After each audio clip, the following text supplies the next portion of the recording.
各位觀眾，大家好，歡迎收睇逢星期一至五嘅焦點短打。我係今日嘅主持呂昌能。美國總統特朗普競選期間曾經講過，當選之後將會喺24小時內結束俄烏戰事。而家唔止俄烏冇停戰，美國更加激發起另一條嘅戰線。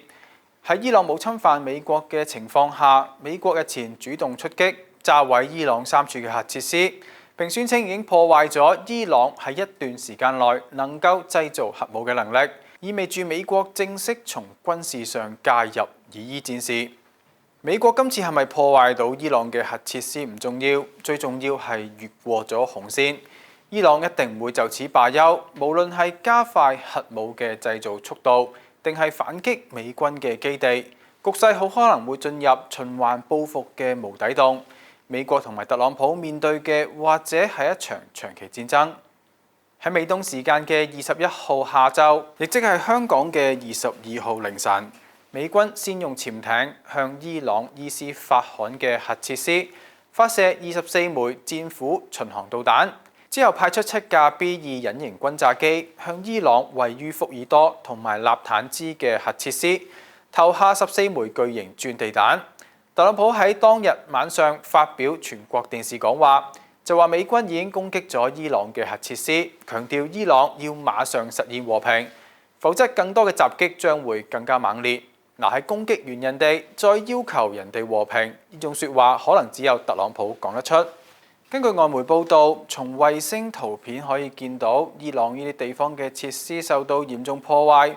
不過伊朗官方就否認，就話呢啲核設施嘅內部未受破壞，有誓言會向美國還擊。而一名專門研究國際核問題嘅美國教授劉易斯就向媒體就話，呢啲攻擊似乎未影響到伊朗嘅濃縮鈾庫存。佢指出，濃縮鈾好容易就能夠運出去，而家無法確定伊朗將呢啲製造核武嘅關鍵材料運咗去邊。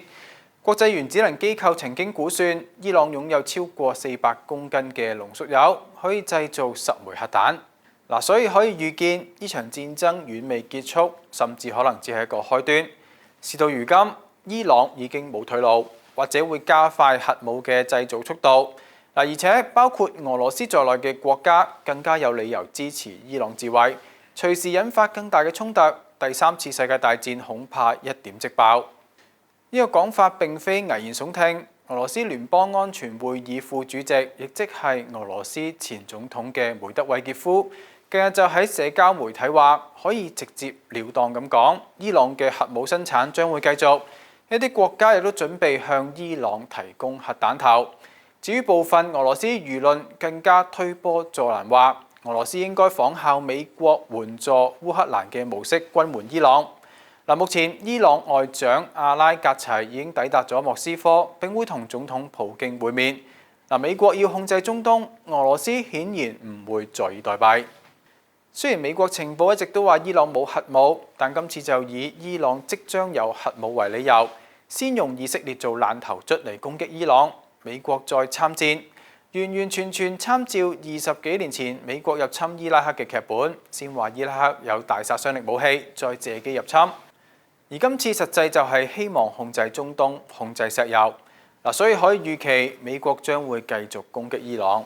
對於以伊衝突事態發展，中方就表達立場。外交部發言人郭家坤日前就批評話，美國襲擊伊朗嘅核設施，嚴重違反聯合國憲章宗旨同埋原則，加劇中東緊張局勢，安理會唔能夠無所作為。佢又話，中方呼籲國際社會加大努力，推動衝突降級，防止地區局勢動盪對全球經濟發展造成更大嘅影響。好大喜功嘅特朗普並冇兌現佢嘅選舉承諾，結束俄烏戰爭，反而不斷激發以伊衝突嘅矛盾，介入呢場戰事，令到世界陷入第3次世界大戰嘅邊緣。佢亦都冇吸取阿富汗同埋伊拉克嘅教訓，以為霸權主義就能夠降服一個國家。目前只能夠希望國際社會真係好似郭家坤所言，能夠阻止衝突升級，阻止生靈塗炭。今日嘅節目時間嚟到呢度，如果中意我哋嘅節目，記得留言、讚好、訂閱同埋分享俾朋友。逢星期一至五繼續同大家焦點短打，拜拜。